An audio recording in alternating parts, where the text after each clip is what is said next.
नमस्कार दोस्तों, स्वागत है आपका आपके अपने चैनल BRB एजुकेशन में। तो दोस्तों, आज हम पढ़ने वाले हैं जो हमारी ग्रुप डी के लिए जो PYQ हैं। ठीक है, सभी PYQ के जितने भी हमारे NTPC के हैं, ग्रुप डी के हैं और जितने भी हाल ही में अभी एग्जाम हुए हैं रेलवे, सभी PYQ मैं आपको यहाँ पे करवाने का प्रयास करूँगी।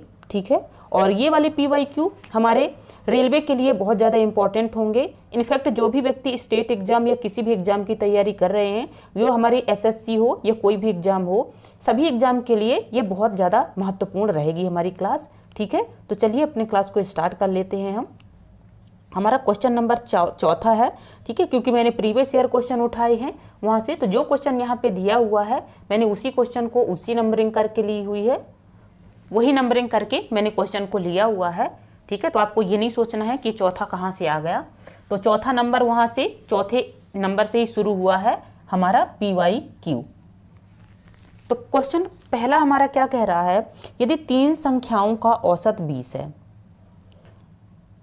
ठीक है, यदि दो संख्याएं कितनी है हमारी, एक हमारी 24 है और हमारी दूसरी 16 है, तो ये दो संख्याएं हैं तो तीसरी संख्या ज्ञात कीजिए, यहाँ पे ये कह रहा है। ठीक है, तो बहुत सिंपल सवाल है ये।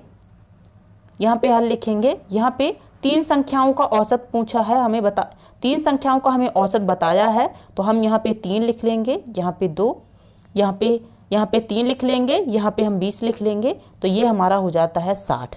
ठीक है, फिर यहाँ पे क्या पूछा गया है, क्योंकि हमें ये तीन संख्याओं का लिया हुआ है और ये हमारी तीन संख्याएं कैसी हैं, तो ये हम लिख लेंगे। अगर आपको यहाँ पे समझ में नहीं आया तो यहाँ पे समझ लीजिए, AB + C बराबर तीन संख्याओं के लिए हमें दिया हुआ है, तो तीन संख्याएं हमारी 60 हो गई। ठीक है, अब जब तीन संख्याएं हो गई, इनमें से दो संख्याएं तो दी हुई हैं, एक हमारी दी हुई है 16, दूसरी हमारी दी हुई है 24 और तीसरा यहाँ पे पूछ लिया गया है।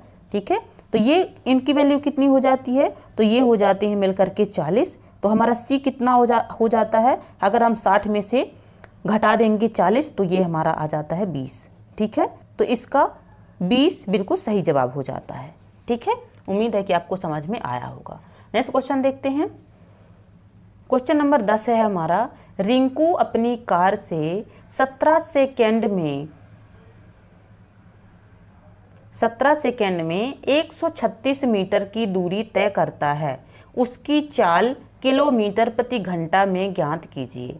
ठीक है, तो इसकी चाल ज्ञात करना है हमें, तो चाल बराबर क्या होता है, तो चाल बराबर हमारा हो जाता है दूरी बटे समय।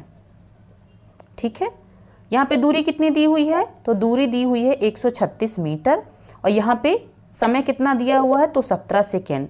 ये हमारा है मीटर प्रति सेकेंड में। ठीक है, हमें इसको चेंज करना है किलोमीटर प्रति घंटा में, तो किलोमीटर प्रति घंटा में बदलने के लिए हम यहाँ 18/5 का इसमें गुणा कर देते हैं, तो ये हमारी संख्या बन जाती है किलोमीटर प्रति घंटा। ठीक, जो हमारा 136/17 है। ठीक है, ये मीटर प्रति सेकेंड में दिया गया था, इसको हमें बदलना है किलोमीटर प्रति घंटा में। ठीक है, तो कैसे बदलेंगे, तो 136/17 गुणे 18/5 का इसमें गुणा कर देंगे। ठीक है, तो ये हमारा हो जाता है किलोमीटर प्रति घंटा। ठीक है, ये चेंज हो जाता है। और अगर किलोमीटर प्रति घंटा से मीटर प्रति सेकेंड में बदलना है तो 5/18 का गुणा कर देंगे। ठीक है, यहाँ पे हम देखेंगे, सबसे पहले आपको ऑप्शन देख लेना है, ऑप्शन में क्या दिया हुआ है। ठीक है, ऑप्शन में सबसे पहले ये जब यहाँ पे कठिनाई हो रही है आपको, यहाँ पे गुणा करेंगे, इन दोनों का गुणा करेंगे फिर भाग देंगे तो बहुत टाइम हमारा लग जाएगा।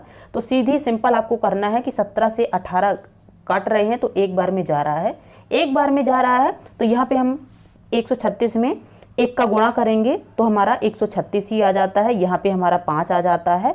ठीक है, और तो यहाँ पे इसका क्या हो जाता है, तो इसकी जो वैल्यू है हमारी आ जाती है 5 दूनी 10 और यहाँ पे हमारा 3 बचता है तो 5 सत्ते 35 और यहाँ पे हमारा आ जाता है 5 दूनी 10। ठीक है, तो ये हमारी वैल्यू आती है 27.2। ठीक है, 27.2 आएगी या 27.2 से अगर थोड़ी वैल्यू ज़्यादा है, ठीक है, तो आपको वहाँ पे देख लेना है, लेकिन आपको क्वेश्चन सीधे ऐसे ही करना है, यहाँ से आपको गुणा करने की ज़रूरत नहीं है।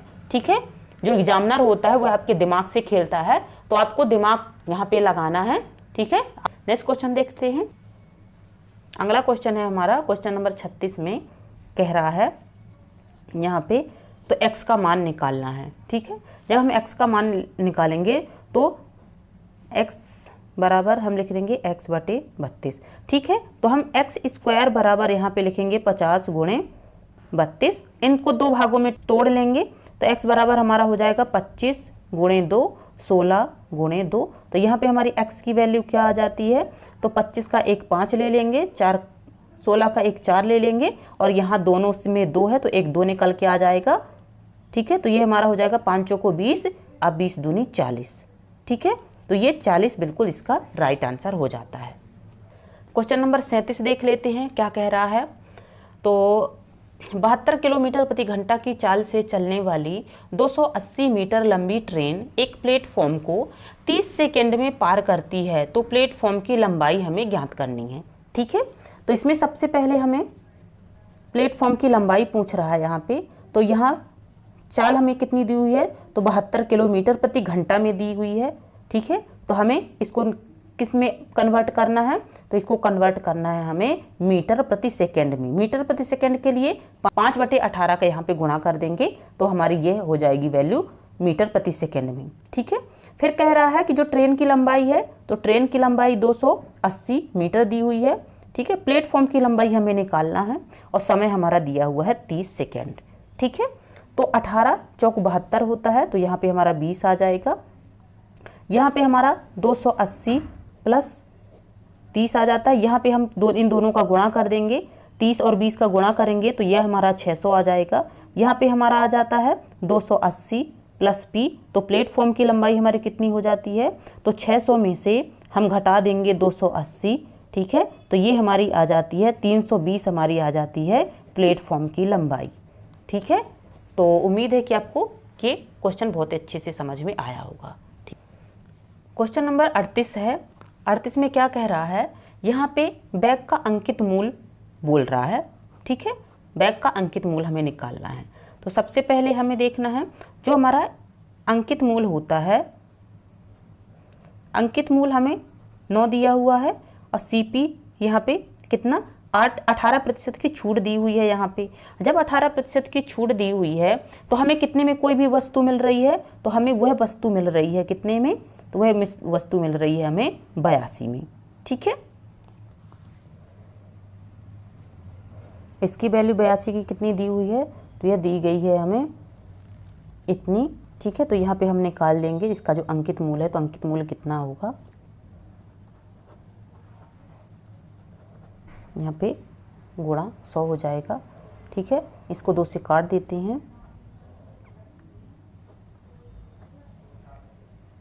तो हमारा 1271 में हम 41 का भाग देकर देखते हैं कितना आएगा, ठीक है। तो ये 3 बार जाता है हमारा, तो 3 एकम 3 और 3 चौको 12, ठीक है। तो ये हमारा 3 बार में जाएगा, यहाँ पे हमारा 1 आ जाएगा, ठीक है। ये हमारा 1 आ जाएगा यहाँ से, तो ठीक है। तो यहाँ पे क्या आ जाएगा, तो 31 × 50 आ जाएगा और इसको हम कर देंगे 5 × 15 और ये हमारा 5 आ जाएगा, तो यहाँ 0 आ जाएगा। तो ये हमारा 1550 बिल्कुल सही जवाब हो जाता है, ठीक है। तो उम्मीद है कि आपको वीडियो पसंद आया होगा। आप अच्छे से देख लीजिएगा, एक बार ये देख लीजिए, ये वीडियो को पॉज करके आप अच्छे से देख लीजिएगा तो आपको पूरा समझ में आ जाएगा, ठीक है। तो आज हमने 7-8 क्वेश्चन हमने कर लिए हैं, ठीक है। और कल नेक्स्ट क्लास में हम 8-10 क्वेश्चन फिर से देखेंगे और ऐसे ही मैं आपको समझाऊंगी, ठीक है। तो बस आज के लिए इतने ही अपनी क्लास रखेंगे।